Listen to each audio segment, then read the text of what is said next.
In this video, I'm going to talk about, in fact, answer this age-old question. Western or English? Which should I choose? If you like it, please give us a thumbs up and stick around to the end because I'm going to give you a hack that allows you to be able to do everything. Welcome back, rockers and fellow horse nerds. Rupert Isaacson here from longridehome.com and our Helios Harmony course for how to train your horse and have a good time. All right, Western versus English. Which should I choose? The big question. Okay, there's a very simple answer. Both. What do I mean by both? Well, I mean both. The thing is, there is no real difference. There are perceived differences. Saddles can look different. Clothes can certainly look different. But the basic that we're trying to look for in a horse, which is to bring the horse to a point of balance where the center of gravity can be sometimes on the haunches and sometimes on the shoulders, depending on what we need. If we need to run really fast, it's going to be a bit on the shoulders. If we need to pirouette and spin and cut cattle or piaffe in dressage, we're going to need to be on the haunches. And we need to be able to go from the haunches to the shoulders and back to the haunches again with ease. We need to be able to play the horse a little bit like a concertina, if you like, or an accordion. So there isn't really much difference between Western and English unless we decide there is in our minds. Okay. The reason why it can often appear that way is that frequently when we go and learn to ride, and I know this was the case for me when I was being taught to ride 5,000 years ago in the Pleistocene as a boy, when Mastodon still bellowed to Mastodon across the primeval swamp. I'm that old now. We were taught, if you like, a real specialization of English riding, which was what in America you'd call hunter-jumper, although I was brought up very much in the fox hunting world in the UK, where we also evented and we team chased and we did hunter trialing and we show jumped as well and we did all these things. But really we started there with a specialization of English riding, which was already far along the branch of the tree where the whole thing starts. And then when I lived in Texas, I observed, which I did for over 20 years, I observed a lot of people starting in Western riding with an idea that it was completely separated from what those English riders did, because the English riders were using this forward seat and a short stirrup and two hands, and the Western riders were using a deep seat and a long leg, and when they could, one hand with a curb bit. And so naturally they thought, well, these two things are separate. So why are they not separate? Okay, let's look at the origins of where it all starts. Western riding does not start, of course, in America, because riding doesn't start in America. Riding starts first in Asia and then in Europe.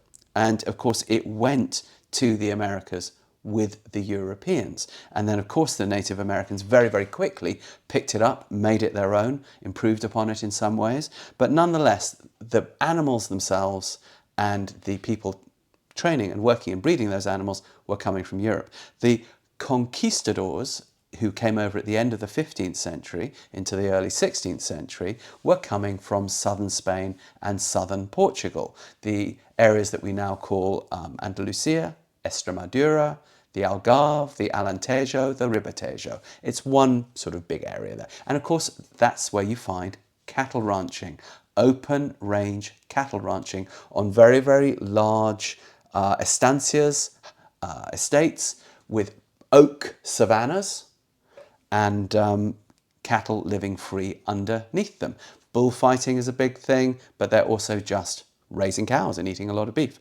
Of course, what happened when they went across, these people, to places like Mexico, Texas, and so on, in many cases they looked around and went, oh, look, savanna grassland, oak trees, looks just like home. We can import our existing cattle ranching economy and superimpose it here, along with the goats and the sheep and the pigs and all the other stuff. So very, very quickly that established itself. Now, the way you train a horse on those estates, estancias, down in southern Spain and Portugal, is through something that we have come today in our modern horsey thing to call working equitation, but which is better known as Doma, which means style, vaquera, cow, the cow style. And this is how you do the working ranch stuff. You go down to Spain and Portugal today, you're going to see that on the ranches. These are not Western riders because they're not wearing cowboy hats and they're not having a horn with a lasso. But they are the ancestors, the still living ancestors of Western riding. They're riding with generally a fairly long stirrup. They're riding in a vaquera saddle, which looks a lot like a Western saddle, just without the horn.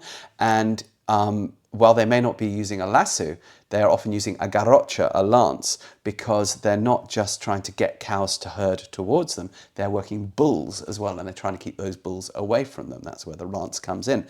So that was what was brought over to the Americas. And then, of course, the lasso was an invention that came in, it seems, with Native Americans who were using bolas, which are sort of weapons that you use to wrap around the legs, weighted cords to wrap around the legs of something that you're trying to hunt. And this was a very logical thing to take to working on horseback, and then you add the horn and then you have the lasso and you can tie it round and get your cow that way. But it still has its basis in Doma Vaquera, which now Doma Vaquera, if you take it to its next phase, can become a combat style on horse, which today they call rejoneo. Rejon is the thing that you stick in the back of the bull, not very, very nice, but super fast combat, styly, dressage-y, spinny, Western type riding, but done around a bull trying to stay alive and not have that bull get you. Then you can take that style and turn it into something called Doma Classica. And that is what we think of as dressage. That is when people think of a dressage rider, there's a dressage rider, there's Nuno Oliveira, the great, riding his dressage. That comes out of the same tradition. So whether this Doma Vaquera went to what we now call the Western style, where we might use a lasso, or whether it goes to the rejoneo, where we're going to fight the bull or a human, or whether it goes to the Doma Classica, well, it's all the same thing. It all starts with this Doma Vaquera. And then, of course, you can balance a jumping horse really, really well if you use the same principles. How do we know this? Because all our horses do it all. If you come to us and work with us on our ponies, which perhaps you will if you go to the free intro course at the bottom here, and then you want to sign up on our Helios Harmony thing and actually come work with our ponies, you'll see that we're jumping, we're doing Western riding, we are doing Doma Vaquera. Our horses do the lot because there is no difference. Now, why is there no difference? Because it all comes down to the way to bring the hind legs under the horse, which you do at the very basis of the Doma Vaquera, the very basis of the training. Okay, and then that just gets developed and developed and developed and developed through the rest of the training, more and more complex, just no matter what discipline you then decide to go to. The reason why we think that English riding is different is because in the 18th century, the English broke away from the whole dressage tradition, invented the thoroughbred horse, an obsession with speed, and then they enclosed the English countryside with a lot of hedges because they could sell off those portions of land to a new rural middle class that would be loyal to the crown. It's called the Enclosures Act, very clever. And so fox hunting, jumping, all of that took off. And the English weren't really using their horses for cavalry anymore. And they never had this livestock working tradition really in the culture like they did down in Southern Europe. So it split off. And so by the time you got English settlers on the east coast of America in the 18th century, they were bringing that fox hunting thoroughbred thing with them. And they had already kind of branched off.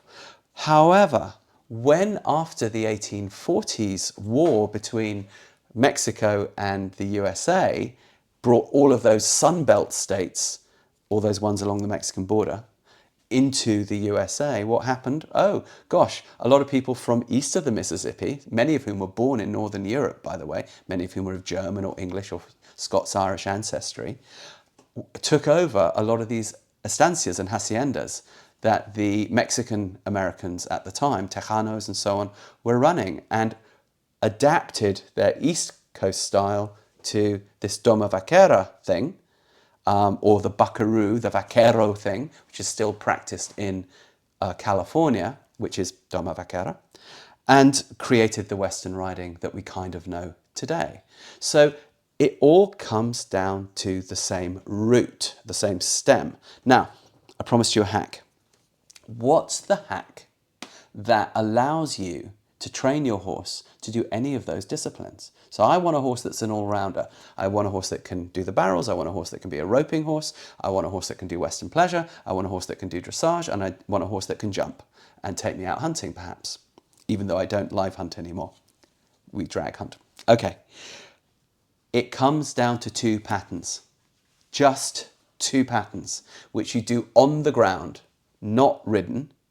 Later you can do them ridden, but only when it's really clear on the ground. And those 2 patterns, one puts the inside hind leg under the point of gravity, and the other puts the, yes, you guessed it, outside hind under the point of gravity. And for want of a better term, we call them pattern 1 for the inside and pattern 2 for the outside. Other people in previous centuries called them other things. For example, they've been known as geovoltas back in the 16th and 17th century. They've come by different names. But basically, one puts the inside hind leg under, so it's a bit like a shoulder in a circle, kind of shoulder in, leg yield hybrid. And the other one puts the outside hind under. It's basically a travers.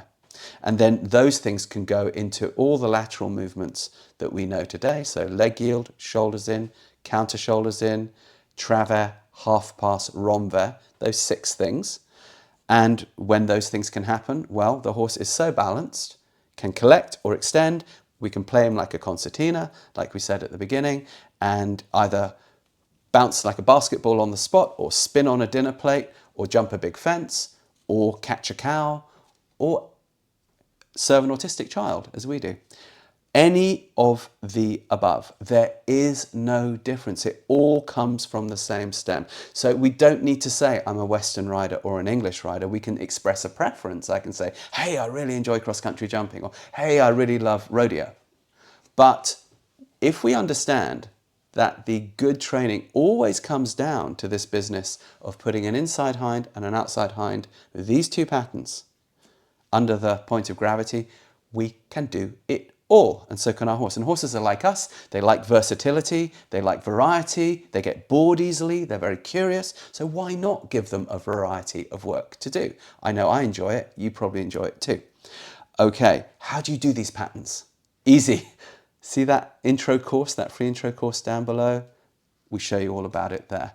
Doma Vaquera, working equitation. If we start there, and the in-hand work, not in the saddle, everything else is going to flourish out from there. Okay, my friends, if this was useful, please share it with a friend. Please hit the subscribe button. Please give it a thumbs up. If you'd like to help us create more content, you see there's that little thank you button down there. Send us a couple of bucks. Super useful. Helps us free up the time to make this content for you. If you want to come work with us and our ponies, again, in that free intro course down below, you can email us, make a plan, come hang out with us and our lovely ponies. All right? See you on the next one.